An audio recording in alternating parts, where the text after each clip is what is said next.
주는 위대하며 능력이 많으시도다. 그의 지혜 무궁하며 인자는 영원하도다. 상한 자들 고치시며 상한 자들 고치시며 상처를 싸매시도다. 별들의 수를 세시며 이름을 붙이셨도다.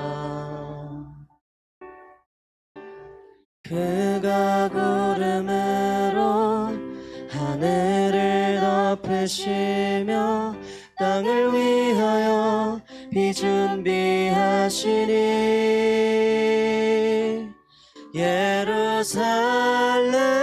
예루살렘아 여호와를 찬송할지어다. 내 하나님을 감사함으로 그 앞에 나가며 주 임재 앞에 경배.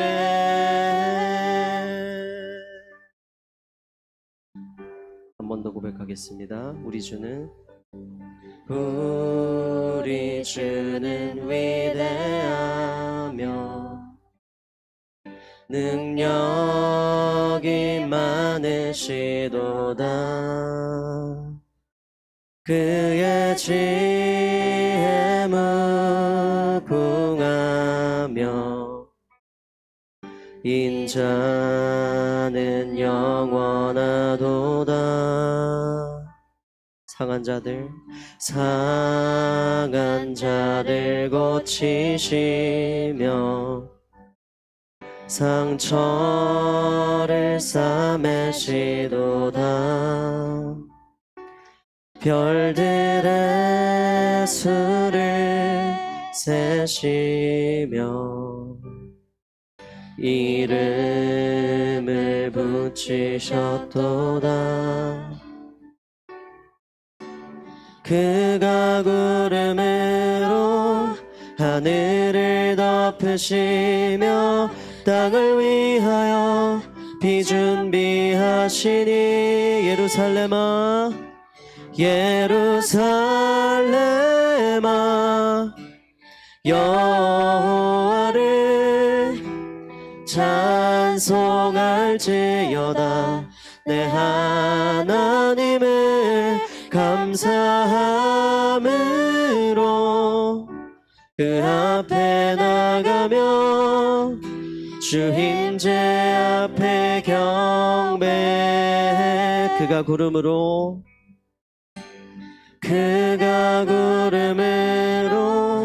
하늘을 덮으시며 땅을 위하여 비 준비하시니 그가 구름으로 하늘을 덮으시며 땅을 위하여 비 준비하시니 예루살렘아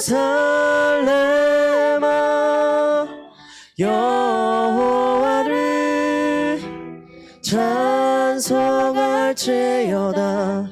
내 하나님을 감사함으로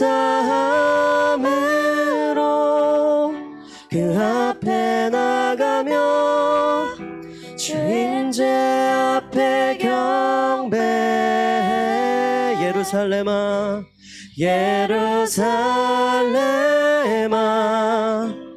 여호와를 찬송할지어다. 내 하나님을 감사함으로 그 앞에 나가며 주 임재 앞에 경배.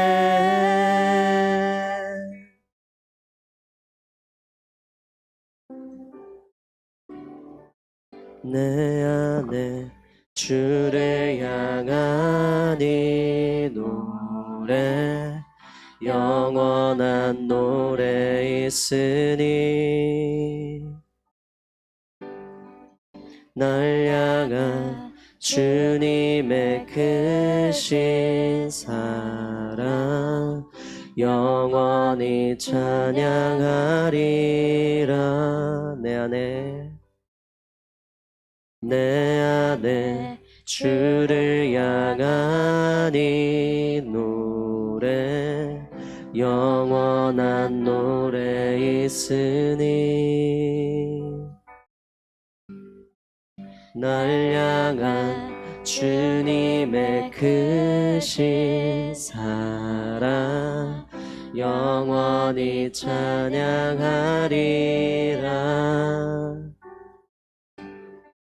영원히 찬양하리라. 아름다우신 오 놀라우신 영원할 수 없는 사랑 오 위대하신 하나님의 사랑 영원히 찬양하리.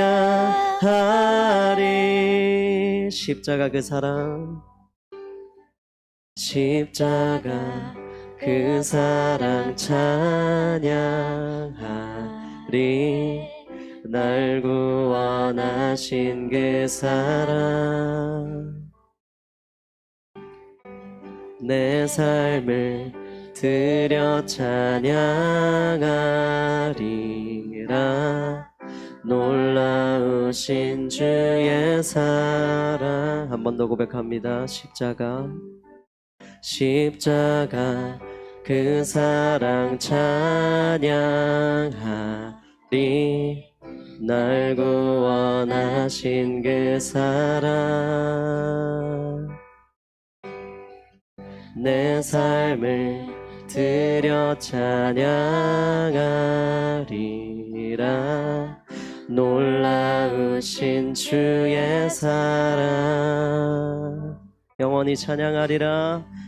영원히 찬양하리라. 아름다우신 오 놀라우신 영원할 수 없는 사랑 오 위대하신 하나님의 사랑 영원히 찬양하리. 아름다우신 오 놀라우신 영원할 수 없는 사랑 오 위대하신 하나님의 사랑 영원히 찬양하리. 목소리로 고백합니다. 아름다우신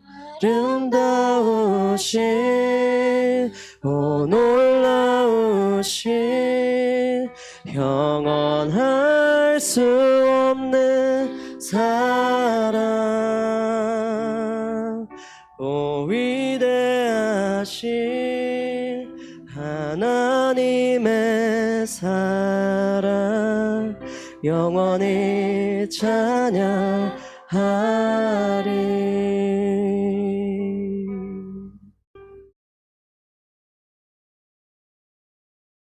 영원하시고 지존하신 그 아름다우신 하나님을 찬양합니다. 그 존재를 저희들 찬양하기에 부름받은 저희들입니다. 찬양받기에 합당하신 그분을 저희들 찬양하기 위해서 창조되었습니다. 저희들 이 부족한 입술로 하나님을 높이고 경배하고 예배할 때 정말 이 나라가 이 땅이 아름다워지고 이 나라가 주님의 그 천국이 임한다는 것을 저희들 압니다. 저희들 그 사랑의 복음을 전할 자로서 택함 받았습니다. 그 복음을 전하는 자로서, 예배하는 자로서, 찬양하는 자로서 계속해서 나아가기 원합니다. 저희들 그 고백이 저희들의 마음에서부터 나올 수 있도록 성령님의 그 인도하심을 따라 저희들 함께 간구하며 나아가도록 하겠습니다. 하나님 감사합니다. 저희들 정말 감사한 것밖에 없습니다. 아버지, 저희들을 예배자로 불러주시고 저희들을 찬양할 자로 불러주시고 저희들의 이 부족한 입술을 정말 그 귀한 기쁨의 그 제사로 받아주신 아버지의 그 사랑을 저희들 기억합니다. 아버지, 그 은혜의 문으로 들어갑니다. 그 은혜의 문으로 들어가며 저희들 정말 나약한 어린 양, 정말 그것밖에 안 되지만 주님의 그 은혜로서 목자의 그 음성을 들으며 나아갑니다. 아버지, 저희들의 이 예배를 받기 합당하신 주님, 저희들이 그 예배자로서 찬양하는 자로서 나아가게 원합니다. 저희들의 이 작은 주님 받아주시고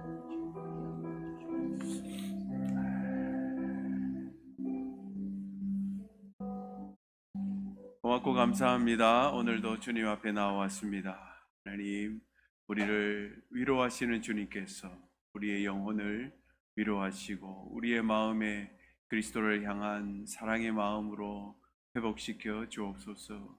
우리에게 그리스도의 사랑이 필요합니다. 세상이 줄 수 없는 하나님의 평강이 우리에게 임하기를 소원합니다.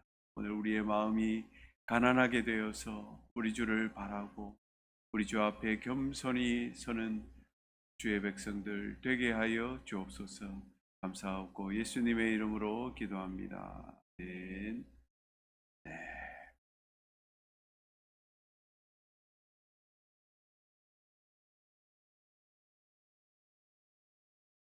삼 일 잘 지내셨습니까? 지난주는 참 바쁘셨죠? 새벽 기도 지킨다고 얼마나 좀 피곤했는지 모릅니다. 정찬이도 피곤해가지고 그냥 한 3일 해롱해롱 그렇게 하고 교회가 이제 큰 이런 행사를 치르고 나면 조금 마음에 좀 허전한 마음이 있는 것 같아요. 저한테도 마찬가지였습니다. 좀 마음에 빈 마음이라고는 할까요?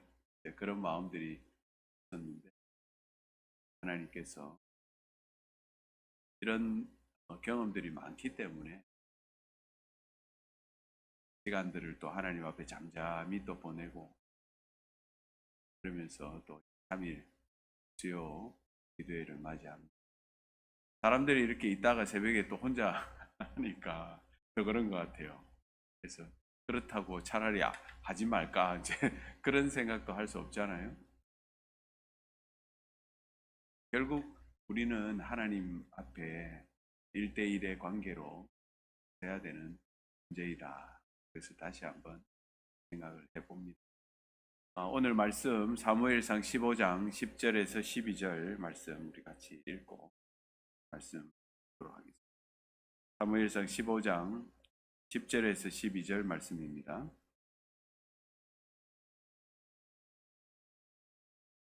같이 읽을까요? 사무엘상 15장 10절에서 12절 말씀입니다. 문을 좀 열어주세요. 도경이가 가야지. 도경이가 가요. 같이 읽겠습니다. 시작. 여호와의 말씀이 사무엘에게 임하니라. 이르시되 내가 사울을 왕으로 세운 것을 후회하노니 그가 돌이켜서 나를 따르지 아니하며 내 명령을 행하지 아니하였음이니라 하신지라. 사무엘이 근심하여 온 밤을 여호와께 부르짖으니라. 사무엘이 사울을 만나려고 아침에 일찍이 일어났더니 어떤 사람이 사무엘에게 말하여 이르되 사울이 갈멜에 이르러 자기를 위하여 기념비를 세우고 발길을 돌려 길갈로 내려갔다 하는지라.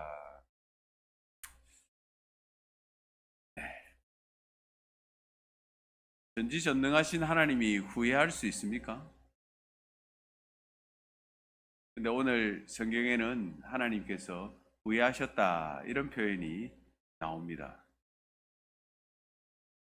우리가 성경을 읽을 때에 아주 초보적으로 성경을 읽을 수도 있고, 또 성경의 말씀을 정말 어른으로서 아주 깊이 있게 성경 말씀을 이해할 수 있는데, 오늘 이런 본문을 읽을 때에 우리가 어떻게 이 성경을 해석해야 되는가, 그런 부분들이 나타납니다. 오늘 성경 말씀은 하나님의 주권과 인간의 책임이라는 부분에서 우리가 접근할 수 있어요. 그래서 하나님께서는 모든 것을 알고 계십니다. 그리고 하나님께는 모든 것이 가능하시고 또 이루어질 수 있습니다. 그런데 여기에 우리 인간의 자유와 책임이 또한 포함이 됩니다. 그래서 오늘 설교 말씀은 같이 좀 성경 공부 같이 나누면 좋겠다 싶습니다. 그래서 하나님이 과연 후회하실 수 있는가? 하나님이 인간처럼 계획을 실패하고 또 하나님의 계획이 실패할 수 있는가? 그런 부분에 대해서 같이 나누어 보겠습니다. 오늘 11절에 보면 하나님께서 사무엘에게 이르시되 내가 사울을 왕으로 세운 것을 후회하노니 그가 돌이켜서 나를 따르지 아니하고 내 명령을 행하지 아니하였음이니라. 하나님께서는 사울을 왕으로 세운 것을 후회하고 계시죠. 그런데 이 표현이 과연 맞는가 하는 것입니다. 우리가 믿는 하나님은 전지전능하신 분이십니다. 온 우주를 창조하신 분이시고 또 모든 것을 다 알고 계십니다. 그런데 어떻게 하나님께서 후회를 하실 수 있습니까? 만약 모든 것이 하나님이 다 알고 계시고 하나님의 뜻이라면 사울을 세우지 않으셔야 하는 것이 맞고, 또 사울을 세우셨다고 하면 사울이 성공할 수 있도록 인도하셔야 된다는 생각이 들지 않으십니까? 이 후회한다는 이 표현이 과연 뭘까? 성경적 히브리어로 보면 나함이라고 그렇게 부르는데, 후회하다, 돌이키다, 위로하다 이런 뜻이 있습니다. 그런데 사무엘상 15장 29절 말씀을 보면요, 또 하나님께서는 이스라엘의 지존자시고 거짓이나 후회함이 없으시니 그는 사람이 아니시니 후회함이 없으시리로다. 사무엘상 15장 29절에는 또 그렇게 말씀을 하고 있어요. 그러므로 11절에 우리 후회는 하나님이 실수했다는 뜻이 아니죠. 이것은 하나님께서 사람의 언어로 하나님의 마음을 표현한 것이다 라고 우리가 해석할 수 있습니다. 신학적으로 말하면 이것은 하나님의 마음을 인간의 언어로 이해할 수 있도록 표현한 의인적 표현이다, 그렇게 말할 수 있는 것입니다. 칼빈은 이것을 하나님의 혀끝 언어다, 그렇게 표현했습니다. 혀끝 언어. 우리가 아기를 달랠 때 아기한테 아주 어른스럽게 이렇게 말하지 않지 않습니까? 그죠? 이도를 달랠 때 어이구 이도요, 어이구 이렇게 하죠. 그걸 이제 외국어로서는 혀끝 언어다, 그렇게 이야기를 하는데, 하나님께서 우리가 이해할 수 있도록 사실은 성경을 기록하시고 우리 인간이 지적인 부분 또 이성적인 부분으로 충분히 그것을 생각할 수 있도록 사실 하나님의 말씀을 기록하셨습니다. 그래서 우리가 사실 하나님을 다 이해할 수 없죠. 하나님은 어마어마한 차원의 하나님이십니다. 마치 개미가 인간을 이해하지 못하듯이 우리가 사실 하나님을 이해한다는 것은 불가능에 가깝습니다. 그래서 개혁주의 신학에서는 하나님께서 계시한 만큼 인간이 알 수 있다. 그렇게 이야기합니다.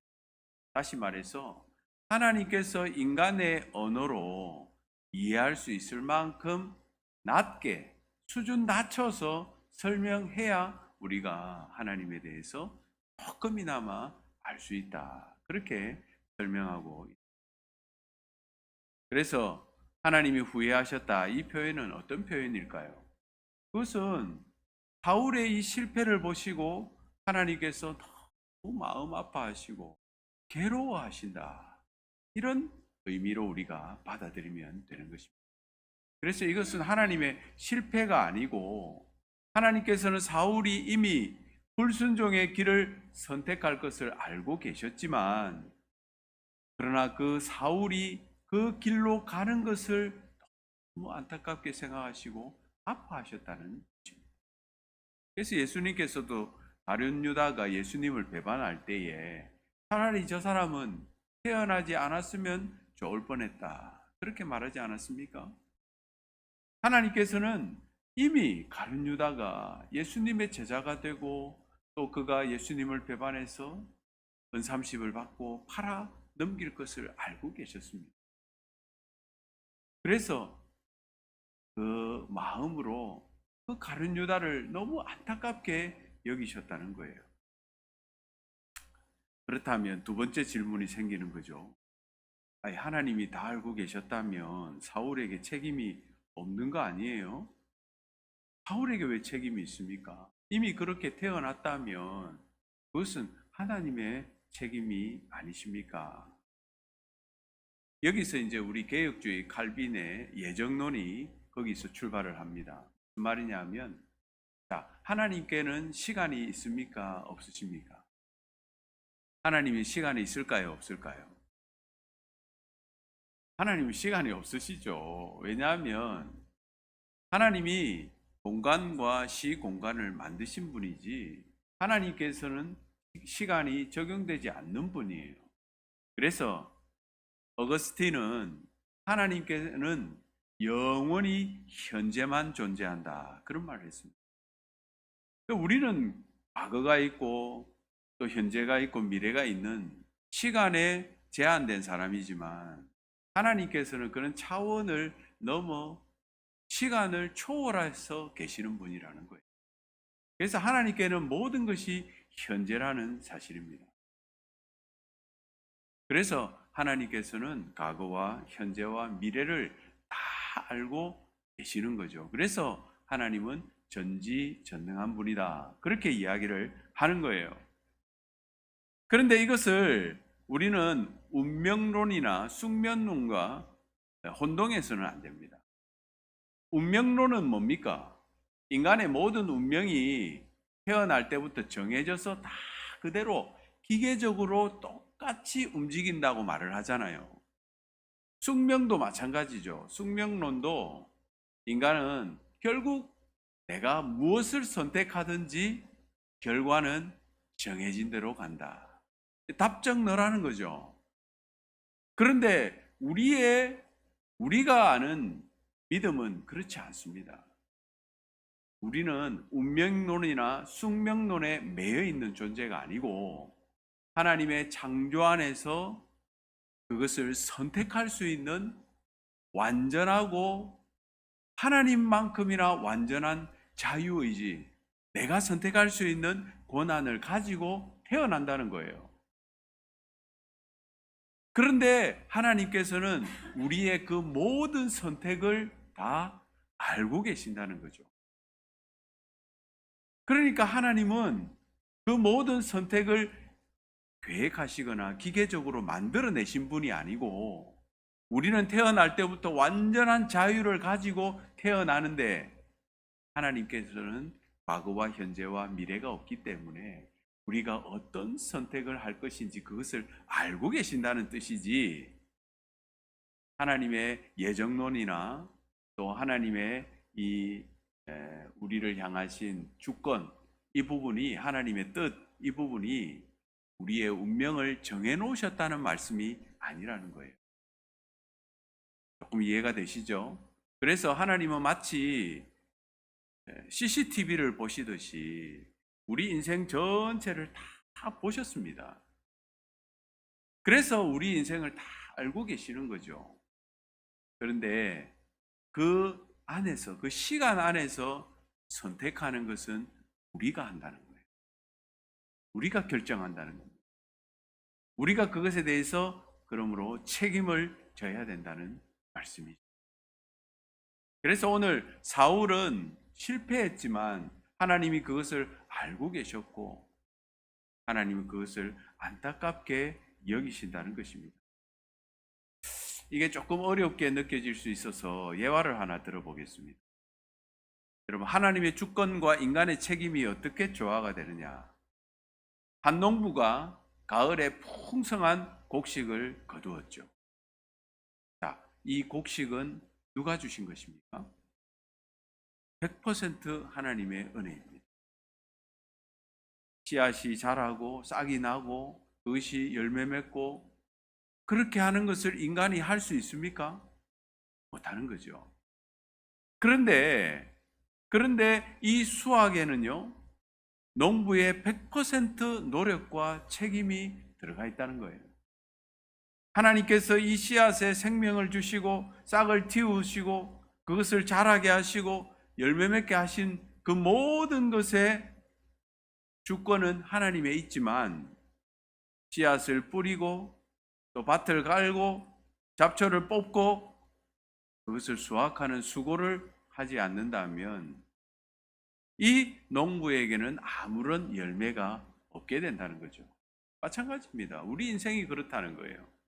하나님께서 우리 인생을 창조하시고 선물로 우리에게 생명을 주셨어요. 우리는 이 땅 가운데서 완전한 자유로 모든 것을 선택할 수 있습니다. 그런데 우리는 그 가운데에서 하나님과 동력하여서 우리 인생을 아름답게 만들어 갈 수 있는 온전한 자유와 또한 하나님의 사랑이 우리에게 있다는 거예요. 그러므로 하나님의 그 사랑을 신뢰하고 믿을 때에 우리는 우리 인생을 아름답게 열매 맺어 가질 수 있게 된다는 것이죠. 그리고 하나님께서는 놀라웠게도 당신의 사랑하는 자들에게 고난을 주시고 어려움을 주셔서 하나님께 더 가까이 갈 수 있도록 그렇게 인도해 주신다는 것입니다. 우리의 구원과 삶의 모든 계획은 하나님의 주권 아래에 있습니다. 그러나 그 은혜를 받은 우리는요, 하나님의 말씀 앞에 순종이라는 농사를 지어야 된다는 거죠.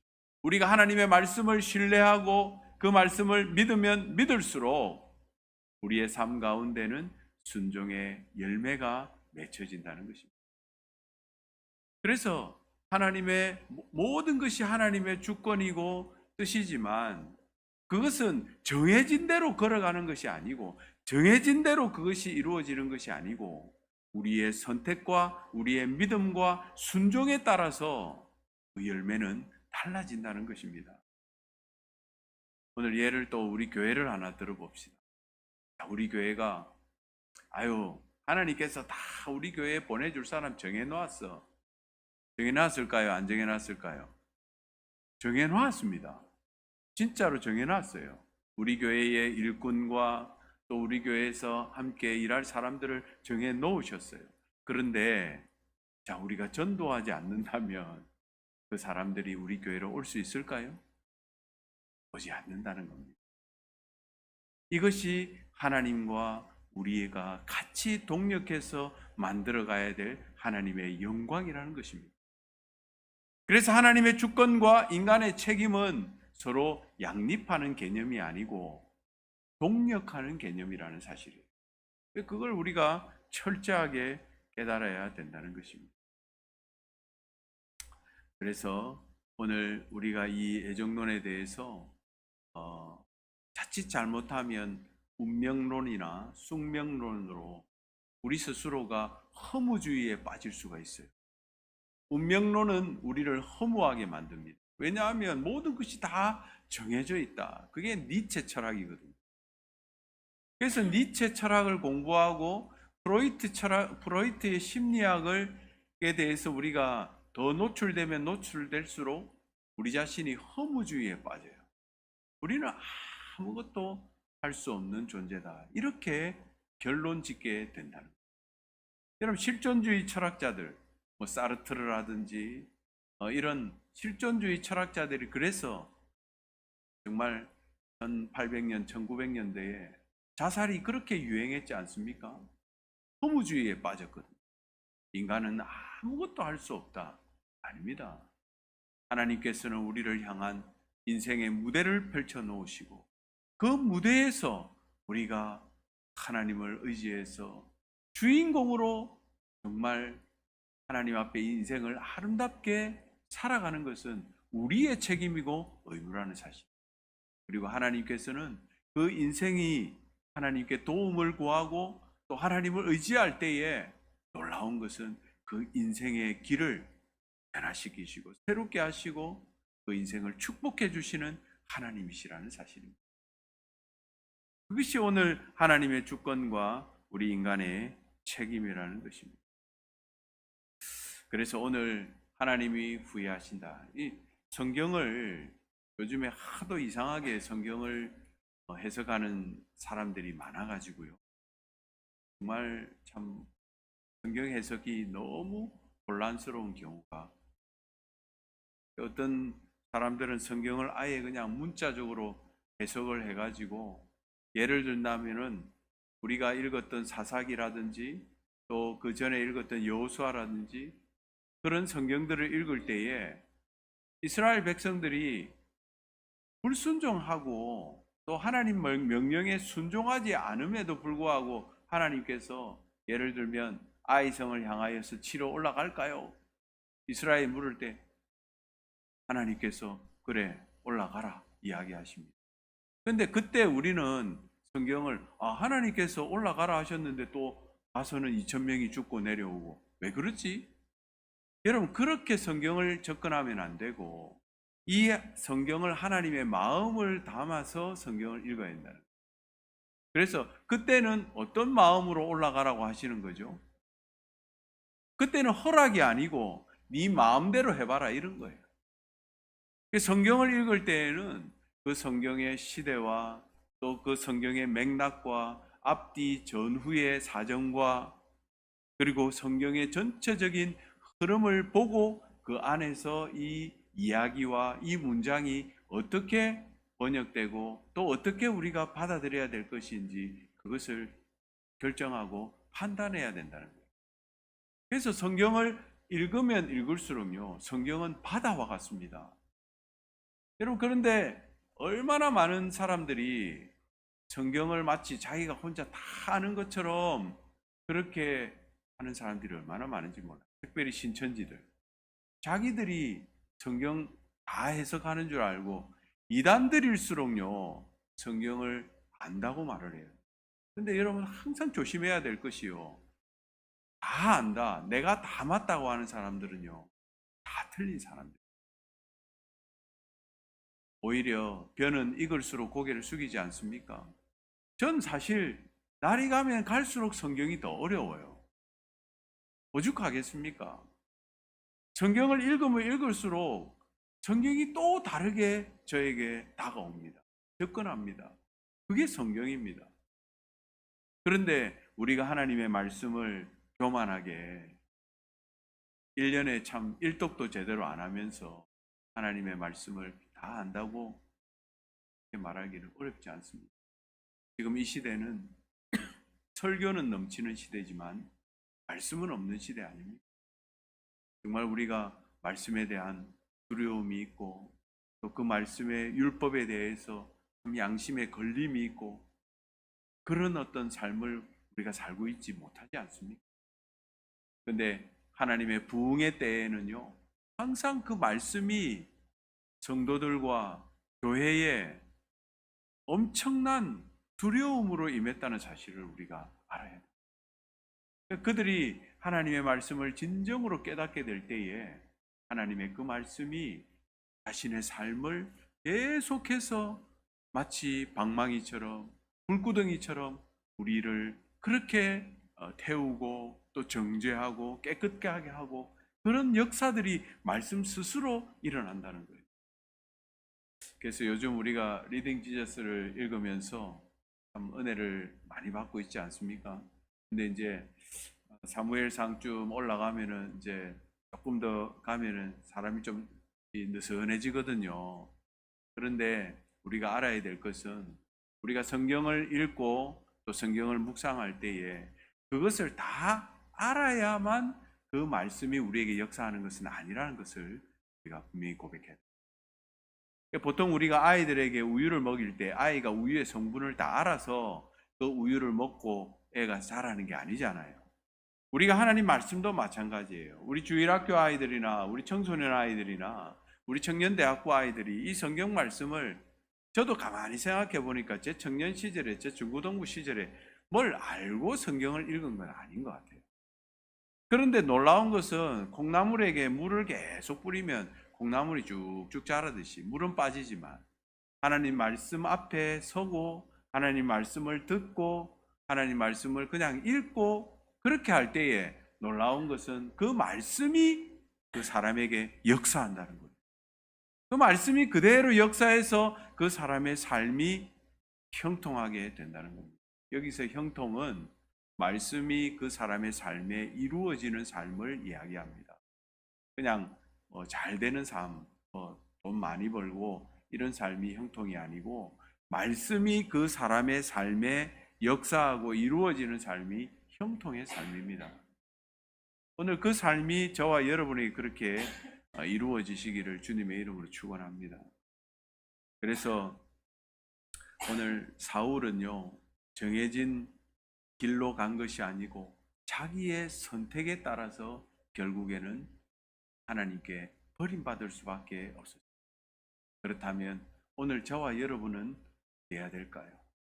우리는 하나님의 말씀 앞에 섰을 때에 그 말씀 앞에 순종하는, 안다고 말하는 것이 아니라 우리가 모른다고 말을 하며 하나님의 그 말씀이 우리에게 이루어지도록 기도하는 어린아이와 같은 그런 심정으로 주님의 말씀 앞에 서야 될 줄 믿습니다.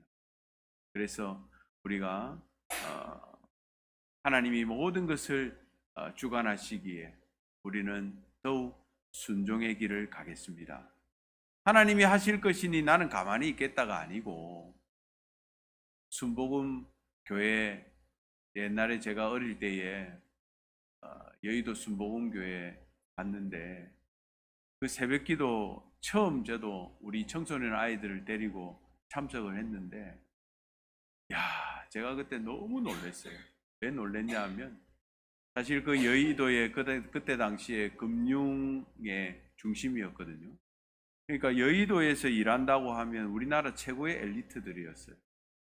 근데 여의도 새벽기도, 여의도 순복음교회 새벽기도를 갔는데 진짜 발 디딜 틈 없이 새벽기도 재단에 사람들이 앉아있더라고요. 근데 다들, 남자들은 양복 다 빼입고 여자들은 투피스 딱 입고 빼딱 구두 신고 딱 봐도 금융회사에서 일하는구나. 그런 사람들이요, 새벽에 나와가지고요, 하나님 앞에 목이 터져라 부르짖고 있더라고요. 목이 터져라. 우리 그때 김해에서 간 청소년 아이들 14, 15명이 가가지고요, 전도사님 무서워요. 왜? 무서운 게 어디 있어? 너도 좀 소리 질러서 기도해봐. 그런데 순복음이 이렇게 기도해요? 그렇게 이야기하더라고요. 그리고 나서 사랑의 교회를 갔어요. 사랑의 교회 가니까요, 진짜 지죽은 듯이 고요. 우리 아이들이 순복음, 장로교, 그리고 이제 명성교회 새벽기도 갔거든요. 명성교회 새벽기도를 가니까 또 거기서만 아침부터 부목사님한테 전화 오는데, 언제 옵니까 전도사님? 지금요 우리 성도들이 이 자리, 우리가 이제 앉으려고 자기들이 자리를 비워놨는데 이 자리 지금 성도들이 왜 우리가 앉아야 되는데 하면서 앞자리에 앉으려고 난리라면서 지금 늦게 오시면 안 된다고. 결국 우리가 그 자리에 못 앉았어요. 성도들이 막 밀고 들어오는 거예요. 어떻게 그런 일이 있는가? 그런 것들을 생각해 볼 때에 참 순복음교회의 강점이 그런 거죠. 어쨌든 하나님께 매달려서 간절히 부르짖고 기도하고 하나님 그렇게 해달라고 간절히 하는 그것은 진짜 우리가 본받아야 될 부분. 그런 생각이, 우리는 너무 수동적이고, 그죠? 우리는 너무 하나님 앞에 부르짖지 않는, 그것을 믿지 않는 불신앙적인 모습들이 우리 장로교 안에는 사실 많이 있는 게 사실. 너무 하나님을 내 생각과 지식으로 판단하는 경우가 너무 많은 것 같아요. 그래서 우리가 하나님 앞에서의 그런 균형 잡힌 성경적 신앙을 가지기 위해 성경 안에 나와 있는 수많은 사람들을 우리가 묵상하고 또 주님께서 우리에게 어떻게 가르치셨는가를 항상 주의하면서 그렇게 하나님 앞에 나아가야 될 줄 믿습니다. 오늘 우리를 선택하신 그 하나님께서는 우리의 어떤 순종과 선택을 통하여서 하나님께 영광을 돌리는 그런 삶을 살기를 원하십니다. 오늘 저와 여러분이 그런 삶을 살게 되시기를 주님의 이름으로 축원합니다. 우리 같이 한번 기도하겠습니다. 하나님, 우리를 택해 주셔서 감사합니다. 택함 받은 백성으로서 정말 우리에게 주신 그 자유의지와 또 우리를 향하신 하나님의 그 기대에 부응할 수 있도록 더 부르짖고 기도의 자리로 나아가며 하나님의 말씀 앞에 순종할 수 있는 삶이 되게 해 주옵소서. 우리 같이 한번 기도하겠습니다. 오 하나님 아버지 감사합니다. 이 시간 또 하나님 말씀 앞에 저희들이 섰습니다. 아버지 하나님, 사울이 정말 주님 하나님께 겸손하게 하나님 무릎 꿇었을 때에 그를 택하셔서 그를 왕으로 세우셨지만 오 하나님 아버지, 사울이 정말 주님 마음이 높아져서 교만할 때에 결국에 하나님 자리에 자신이 앉아서 하나님 잘못된 결정과 또 잘못된 판단으로 하나님을 참으로 배신하고 정말 하나님 앞에 온전히 순종하지 못함으로 타협함으로 결국엔 하나님을 아프게 하고 하나님의 마음을 슬프게 했던 것을 오늘 우리가 살펴보았습니다. 하나님, 이 사울의 모습 속에서 우리의 모습은 없는지요? 우리 스스로의 힘으로 모든 것을 이뤘다고 생각하며 하나님의 그 주권과 우리를 향하신 하나님의 그 뜻에 대해서 깊이 묵상하지 못하고 하나님의 말씀 앞에 하나님 두려워